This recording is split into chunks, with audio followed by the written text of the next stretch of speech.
नमस्कार दोस्तों, आपके अपने YouTube चैनल जीत एक जिद है में आपका स्वागत करता हूं। दोस्तों हम लोग जीके पॉइंटर इन हिंदी की सीरीज़ को कंटिन्यू करते हैं। क्वेश्चन नंबर 39 से देखते हैं दोस्तों। क्वेश्चन नंबर 39, ग्रीनविच समय भारतीय मानक समय के 5.5 घंटे का अंतर है। ग्रीनविच समय भारतीय मानक समय से 5.5 घंटे का अंतर है। ग्रीनविच समय क्या होता है दोस्तों?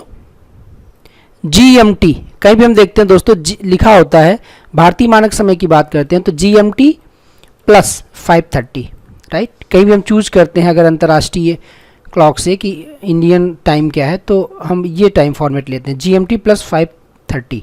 GMT मतलब होता है दोस्तों Greenwich mean time, Greenwich mean time plus 5:30। इसको हम 5.5 घंटे कहते हैं या फिर 5 घंटा 30 मिनट। ठीक है दोस्तों, आगे चलते हैं question number 40, sorry option point number 40। प्रति यूनिट क्षेत्रफल पर कार्यरत बल को दाब कहा जाता है। प्रति यूनिट क्षेत्रफल पर कार्यरत बल को दाब कहा जाता है। दोस्तों दाब बराबर होता है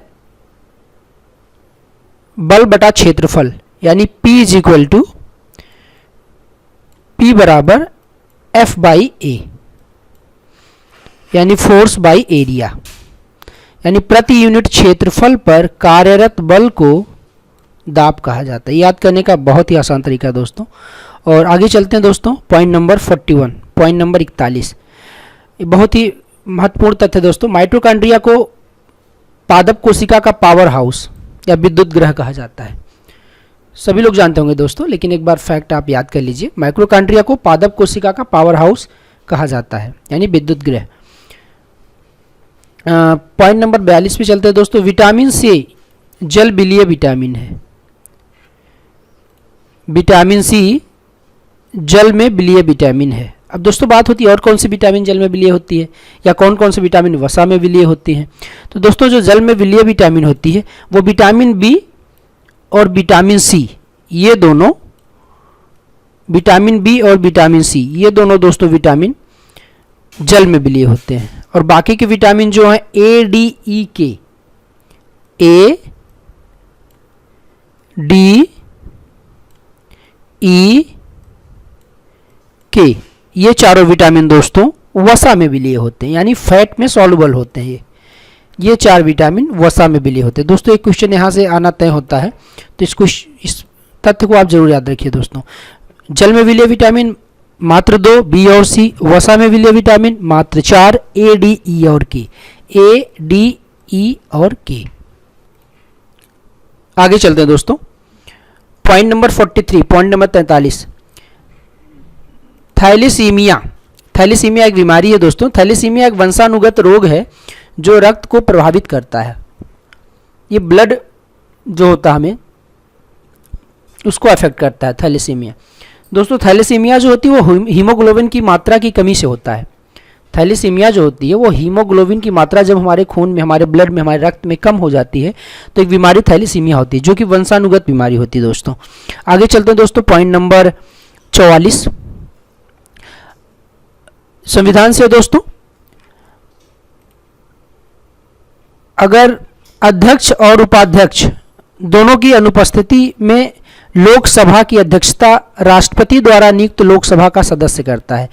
मान लीजिए लोकसभा में अध्यक्ष और उपाध्यक्ष दोनों की दोनों ही अनुपस्थित हों किसी कारणवश, तो जो लोकसभा की अध्यक्षता होगी वो राष्ट्रपति द्वारा नियुक्त लोकसभा का सदस्य होगा। ज़्यादातर वरिष्ठ सदस्य होता है जो सबसे सीनियर होगा, यानी जिसको राष्ट्रपति नियुक्त करेगा लोकसभा का सदस्य।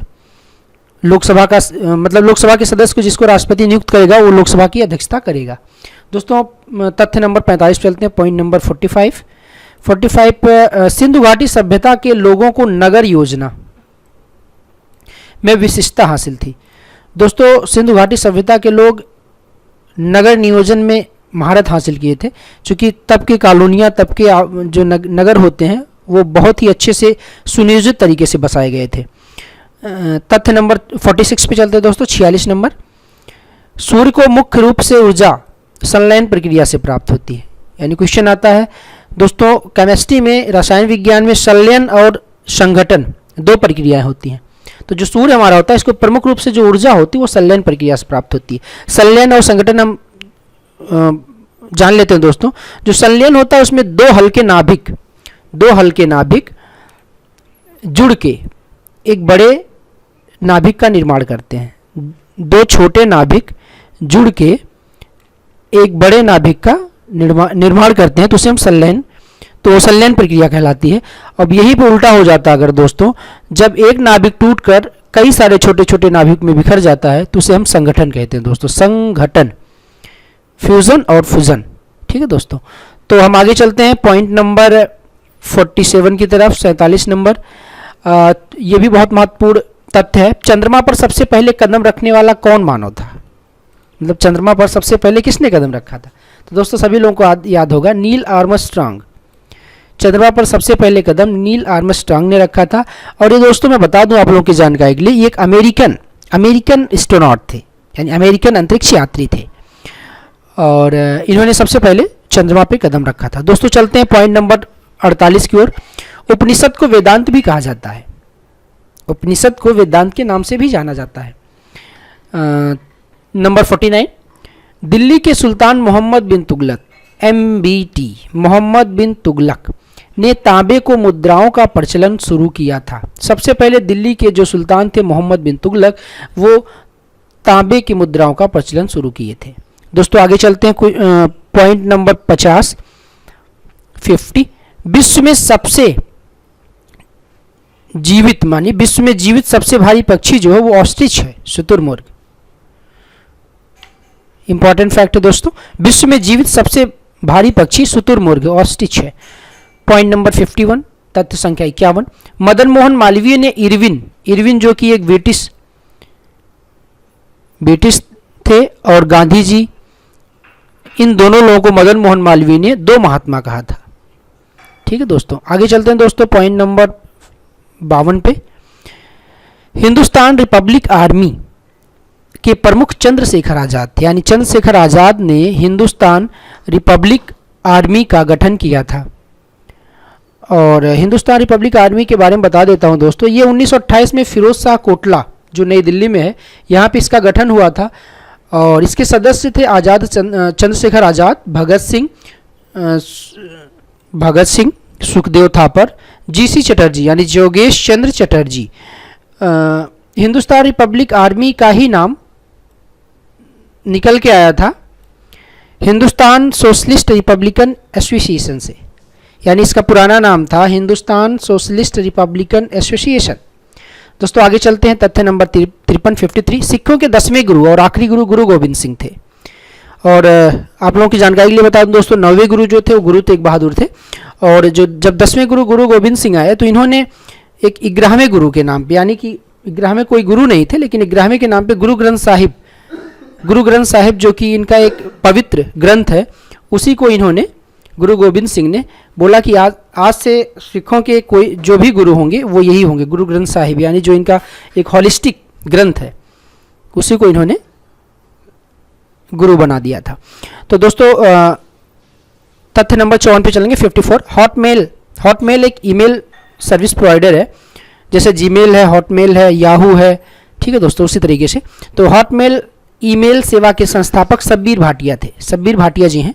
ठीक है, नंबर 55 पे चलते हैं, शाहनामा फिरदौसी ने लिखी थी। ठीक है दोस्तों, आगे चलते हैं दोस्तों। ध्वनि सबसे तेज इस्पात में संचालन करती है, यानी सबसे ज़्यादा साउंड जो होता है, ध्वनि होता है, वो लोहे में, इस्पात में सबसे ज़्यादा विचरण करता है। धन्यवाद दोस्तों, वीडियो में अंत तक बने रहने के लिए धन्यवाद दोस्तों। अगर ये वीडियो अच्छी लगी हो तो दोस्तों लाइक कीजिए, अपने दोस्तों को शेयर कीजिए, सभी अपने व्हाट्सएप और फेसबुक ग्रुप में शेयर कीजिए दोस्तों, और ताकि ये वीडियो ज़रूरतमंदों तक पहुंच सके। धन्यवाद दोस्तों, जय हिंद।